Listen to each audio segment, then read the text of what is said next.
पूरी दुनिया में आपने भगवान शिव को हमेशा नंदी की सवारी करते देखा होगा, लेकिन भारत में एक ऐसी जगह है जहां महादेव नंदी पर नहीं बल्कि एक मेंढक की पीठ पर सवार हैं। इतना ही नहीं, यहाँ नंदी बैठे हुए नहीं बल्कि अपने प्रभु को देखने के लिए खड़े हैं। कहते हैं इस मेंढक मंदिर में मांगी गई मुराद कभी खाली नहीं जाती। लेकिन आखिर एक राजा को मेंढक का मंदिर क्यों बनाना पड़ा? कहानी करीब 200 साल पुरानी है। उत्तर प्रदेश के ऑयल रियासत की। वहां के राजा बख्तावर सिंह बहुत प्रतापी थे, लेकिन वो कुदरत के आगे हार चुके थे। उनके राज्य में सूखा पड़ गया था, प्रजा पानी के लिए तरफ रही थी और दूसरी तरफ राजा का अपना आंगन सूना था। उनका कोई पुत्र नहीं था जो आगे चलकर गद्दी संभाल सके।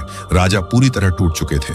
तभी राज्य में एक महान तांत्रिक का आगमन हुआ। उसने राजा की परेशानी सुनी और एक ऐसा उपाय बताया जिसे सुनकर सब हैरान रह गए। तांत्रिक ने कहा, राजन, ये सामान्य सूखा नहीं है, आपको मंदूक तंत्र का सहारा लेना होगा। मेंढक ही वो जीव है जो बादलों को बुलाता है।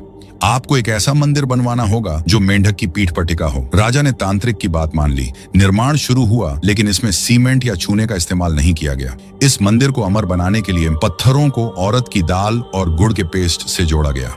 जमीन से 100 फीट ऊपर एक विशाल पत्थर के मेंढक की आकृति बनाई गई और उसी के ऊपर यह भव्य मंदिर खड़ा किया गया। मंदिर तो बन गया, लेकिन प्राण प्रतिष्ठा के लिए राजा खुद नर्मदा नदी से पवित्र नर्मदेश्वर शिवलिंग लेकर आए। और फिर वही हुआ जिसका सबको इंतजार था। जैसे ही पूजा शुरू हुई, आसमान में काले बादल छा गए और राज्य में झमाझम बारिश हुई। इतना ही नहीं, कुछ समय बाद राजा को पुत्र रत्न की प्राप्ति भी हुई। आज भी यूपी के लखीमपुर खीरी में ये मंदिर शान से खड़ा है। इस अद्भुत मेंढक मंदिर के लिए कमेंट में लिखें, हर हर महादेव।